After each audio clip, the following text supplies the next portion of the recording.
Well, hello, everybody.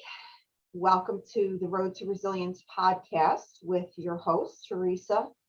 And today, in keeping with the topic of resilience, I have a very special guest with me, a very good friend, one of my mentors, business advisors, Mr. Joseph Scorese. And we're going to talk a little bit about the resiliency in the market of real estate and economics. So we'll touch on a few different things. So welcome, Joe. How are you? Fantastic this morning. Thank you, Theresa. It's so great to have you. You are moving and shaking. You're all over the social media platforms. You are now actually, you're in person, right? Doing your events. We are live, and I'm also live at about a dozen plus events throughout the New York, New Jersey, Delaware, and Philadelphia market, and Greater Pennsylvania market. That's fantastic. So Joe is a professional in his field and very educational, motivational, and inspirational. So Joe, tell us a little bit about yourself, what you're doing, and how you got involved in the real estate world. So I'm a nationwide mortgage lender, and I'll be making some announcements in where I'm pivoting in that industry. I'll give a little general overview, but I can't really disclose the defined names and direction. I'm a licensed realtor in New Jersey, Pennsylvania, and Delaware, which I officially put my licenses at Keller Williams Commercial. So I'll be I'm an investment strategist on behalf of a KW Commercial out of Bluebell and Cherry Hill. I'm also a multifamily investor, construction investor. I'm also an adjunct professor and teach at the Temple Real Estate School a couple times a year. And I'm also certified in continuing ed to provide educational classes for licensed realtors in New Jersey and Pennsylvania. And I'm also a stroke survivor as of May 15th of 2019. So pretty proud of all those. So it's a little background on myself. And we'll get into all of that because, not only are you one of my business advisors and mentors, you're also my friend, and you and your wife are just a lovely couple. And we always enjoy being with you. Time doesn't allow us to be together as often as we want to, but we always look forward to those times. So, Joe, what's going on with the real estate market? I'm hearing the sky is falling, prices are dropping, it's gonna blow up, it's gonna be a mess. And then I'm hearing like prices are starting to go higher and never been better for realtors. Give me your take on this. Well, it's a little mix of everything. And for the people that are doing the doom and gloom discussion, they have not been part of any market corrections or the mortgage crash. Most of them came into the business afterwards and have been somewhat spoiled or not staying proficient or efficient to data. That's pretty factual what's going on in the market. You have an inflated stock market by 40% in most of the blue chip stocks. You have overpaying of real estate over the past 24 months at never before. That's also an investment as well as primary residence. You have a pandemic that has stricken landlords from evicting their tenants. So you have stressed out and stretched out the financial capabilities of 40% of your market, which are landlord owners throughout the country. The market correction, as we would see it, is going to be very area by area. I think there's going to be certain areas that are going to be hit more. It's not going to be a mortgage crash. It's going to be a market correction. There's going to be other markets that are going to thrive and grow even more than ever before. And I think we probably know which areas that they are. If you look at the United States, where population movement is happening and depleting in certain areas, and certain capital markets are shifting. You have market corrections in certain areas that are indicators that certain areas of the Northeast region, where we are going to be impacted. There are price reductions based on the market activity changes. You're going to see an attrition of the real estate agent base. It's always been a ratio. Hey, it's 80-20 rule. 20% of the real estate industry agents carry 80% of the rest of the agents in the field. I really think it as a 90-10, and I think out of that 90%, about 50% of that 90 is going to go away in that industry. They're either obsolete, not diverse enough to understand how to pivot, And then you're going to have also an attrition in the mortgage industry from loan officers to staffing to senior development, because there is already a 40% drop in mortgage applications in the past 60 days. Why is So, that? Why is that? because I think, we're pricing out, rates are moving up, first-time home buyer remorse. They're kind of waiting and watching. They're being advised to wait till values come down. You'll see seller assist toward closing costs back as a common denominator. I foresee a buyer's market, fully an investor's market, probably by the end of second quarter. You have forbearances being lifted in 2 phases. There are over 2 million in release forbearances. Foreclosures will start. Short sales will start. But it's going to take a little time. It just doesn't have it open overnight. And I think there's a whole nother industry out there within the industry of real estate sales. There's a wholesaling arena where I think a lot of that marketing dollars that are being spent 10 times more. The average wholesaler is spending 10 more times more money to identify a deal for them to sell or assign than a real estate agent. That's not a good thing. I mean, a real estate agent should be diversifying their marketing dollars back into their marketing, which most are not. And that goes back to the 90-10 rule. 10% is definitely doing that. The rest of the 90 are scurrying, for free credit, in a sense. The silliness and the immaturity of the real estate agent industry will diminish because there's a lot of foolery where, there's some people I would never give them a listing opportunity. They're embarrassing on their social media channels, specifically TikTok and YouTube. They don't think it's silly, but for the mature accredited investor, the real operator in the market, they're gonna look away from those type of people because they're not taking the industry seriously. That's some of my thoughts. Wow, that is a great thought because, it actually goes into, as you know, with what I do for mental health. I'm a certified licensed mental health and wellness provider, as well as a certified coach. And the coaching industry is also experiencing this phenomenon. Everybody's a coach now. And hey, I know how to crochet a blanket. I'm going to do a class and a webinar and charge $30,000 to be part of my tribe. So are you seeing that in the real estate where realtors and brokers are becoming coaches and trying to step into that arena? Do you see that? And number two, is it beneficial?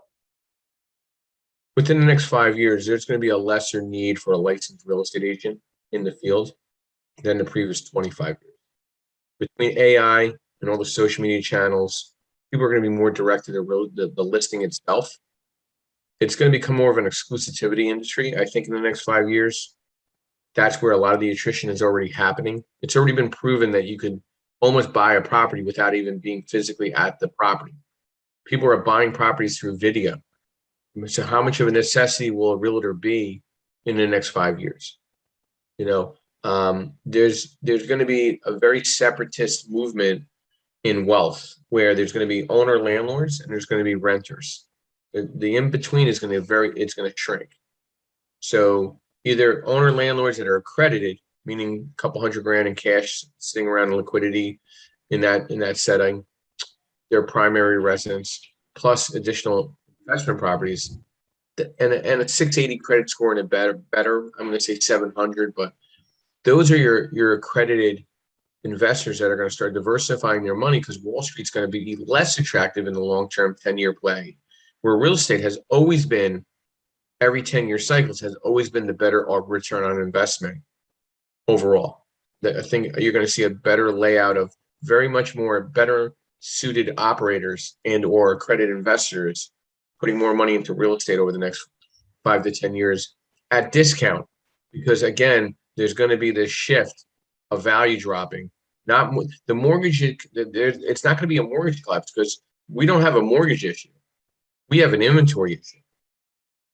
When we have that flush of inventory, there is so much money lined up liquidity wise by hedge funds, family offices, insurance companies, support commercial investment financing to pick up the pieces to turn a lot of these Class A homes, which were once primary residence, into Class A or B rentals, where people can't afford to buy them, but they can afford to rent them.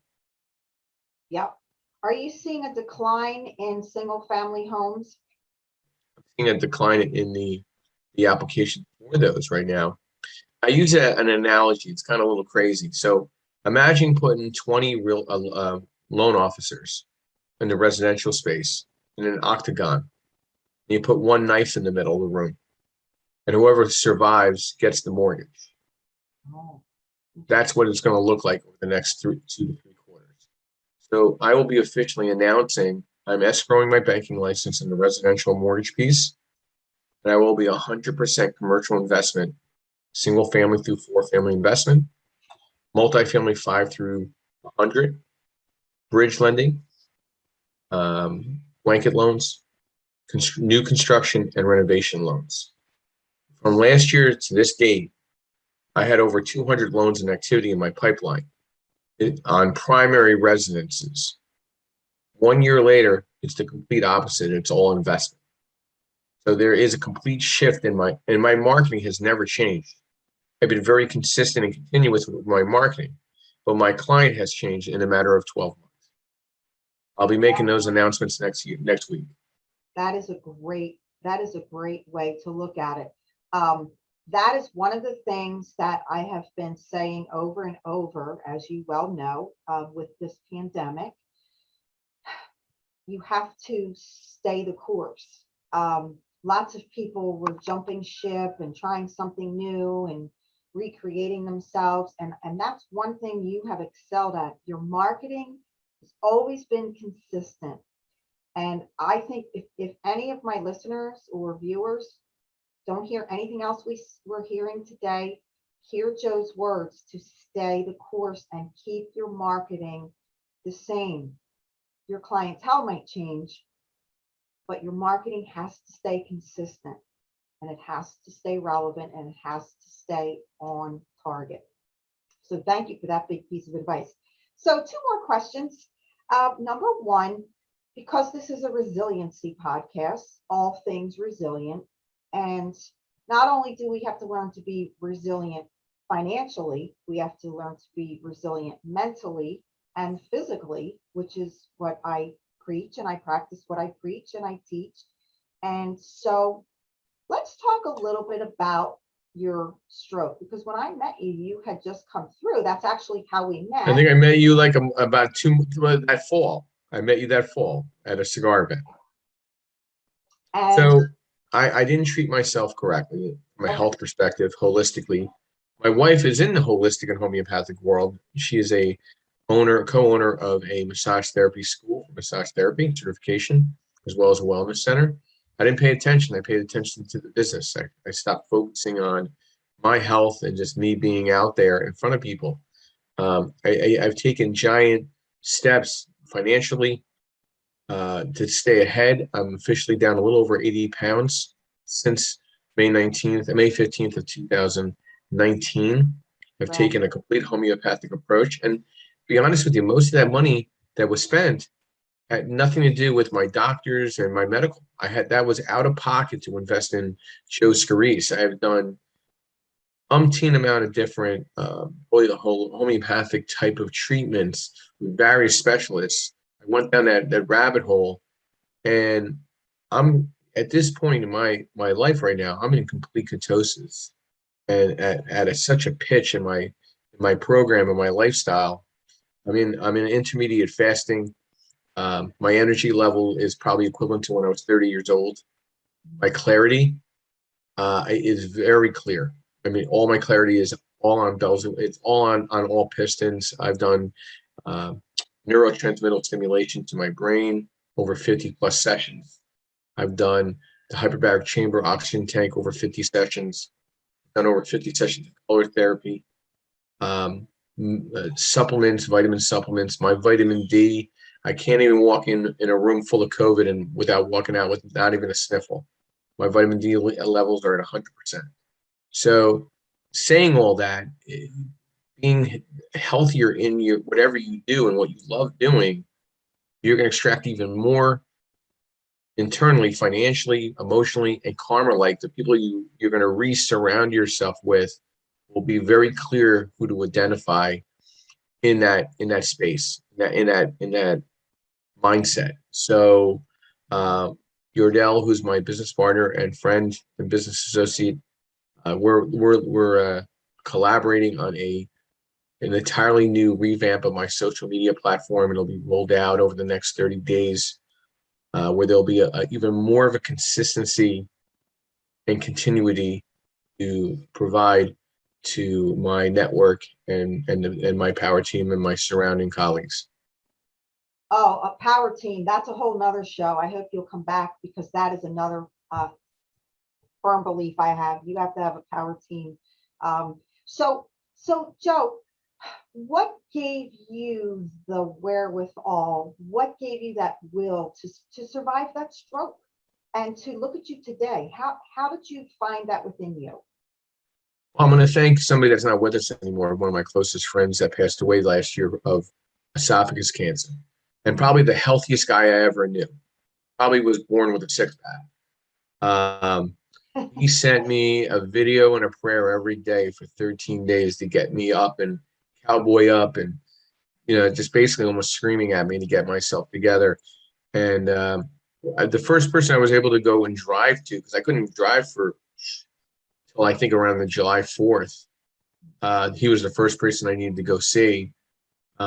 He's no longer with us, but he gave me the motivation and the direction to elevate and get myself back together. So I have to thank him, post life, but he's still here. Yep. So I can't thank him now, but I know he's hearing. He hears it all. Guardian angel. We all have one. I totally believe that. I've been told by several mediums that are intuitives that I had at least 6 angels looking after me when I had the stroke. They were there. So actually, the individual that found me on the ground, I never was able to find him again. And he was a member of the same place where I was going to that morning. I've never been able to find him. They don't know who he is. His name doesn't come up in any register that day. So I've never been able to thank him. Wow, I'm getting the chills thinking about it because I totally believe that. Congratulations, and my condolences for the loss of your friend. But congratulations on a stellar recovery. And speaking of recovery, so I know we don't have a lot of time left. I think we'll finish with this topic. You've been through very economic upheavals and downturns and upswings. What's the difference between the 2008, 9, 10 thing as opposed to the 2019, 20, 21? Well, we could even look at the 90s too as well. The employment issues in the early 90s were extremely impactful. Jobs are available. It's a higher ticket. There's more jobs. There's more. I've never seen more help wanted signs. I think it's a matter of American laziness in a sense. People don't want to work, but they don't have to. They'll just kind of get by. And my mentality, there's no shortcut in success. So there's a lot of people that will look for the shortcuts in real estate, and there's going to be I think, an influx of Ponzi-like educational platforms out there that are going to try to attract people for the shortcut in success and take their money. And what I say to people, instead of spending the money on that, go get licensed in the industry in different phases, whether it's real estate, banking, title, get your certifications in insurance. There's endless amount of lanes to take to get yourself proficient with the terminology and the opportunities that will present themselves over the next 5 years in the industry shifts, especially in the real estate investment piece. Do you think our economy is resilient? I think it's resilient for certain people within the workforce. I think this is the time for for our generation, 50 to 60-year-old, even though we're really 39, to one, we're going to be so much more valuable now than ever before because we have more rings around the tree. We are the last generation that was without a cell phone and a beeper laptop. We didn't have the immediate gratification as your Gen Z, your millennial, your Gen X, they all had immediate gratification. We had to have a phone by the kitchen, and mom or dad had to yell for us outside to talk to our friends or colleagues. It was, it was a different life, different world. So spoiled, they're going to be in a lot of trouble because immediate gratification is not going to come. You're going to have to actually earn it in this business. And that's why I'm so passionate about teaching people the resiliency skills, the emotional intelligence skills building, emotion regulation skills building, business building. So I'm very passionate about that because of the next generation. You're right, we are the last generation. We got chutzpah. So I want to continue that, and I want to reach into the next generation as you are. I know you're coaching and educating many people. Well, I don't want to take it as coaching. Okay. No, I'm really, I feel like I'm a source, but I don't want to ever declare myself as an expert because I'm always learning too. Absolutely. That's a really good point. So what's the best kind of client for you? Who should be looking for you, Joe? Somebody that's 660 credit score or better, Okay. liquid cash to participate into a transaction, somebody that has some form of background with at least initial home ownership already, at least their own home, where they have collateralization, and a plan. It doesn't have to be a big plan. It could be a very specific plan, bullet point oriented, or we could build that plan out based on the financial resume of that individual, and then that is the client from the beginning or the end or the middle. It doesn't really matter. Then there's obviously accelerated clients, which are operators and accredited investors, but somebody that just really has the motivation to listen and put something together. Yeah. And how can we get a hold of you? I can be reached at josephscorese.com. So I don't forget my name. So I own my brand and my title. Beautiful. Also 215-290-5108. And I will be also releasing an 844 number that's nationwide that goes directly to my cell. I'll be probably up and running on or before the 18th of October. Fantastic. So as we wind down, Joe, as you know, resilience is near and dear to my heart. And my definition of resilience is the ability to overcome challenges with a mental toughness. And you are somebody who exhibits a mental toughness, but you have a soft heart. And I love talking to you because you're kind, you're caring, you're genuine. Not a lot of genuine people out there nowadays, but you are a genuine, honest person. But you have overcome so many challenges that I highly recommend anyone listening or watching, get a hold of Joe if you need anything real estate oriented, or just to find out about his road to recovery, because it's an amazing story of resilience in all facets. So Joe, with that said, I just want to say thank you. It's a pleasure having you. I hope to see you and Donna real soon. Absolutely. Thank you. Fabulous. Have a great day. You too. Thanks Be everyone. well. Thank you. Bye-bye now. Thank you.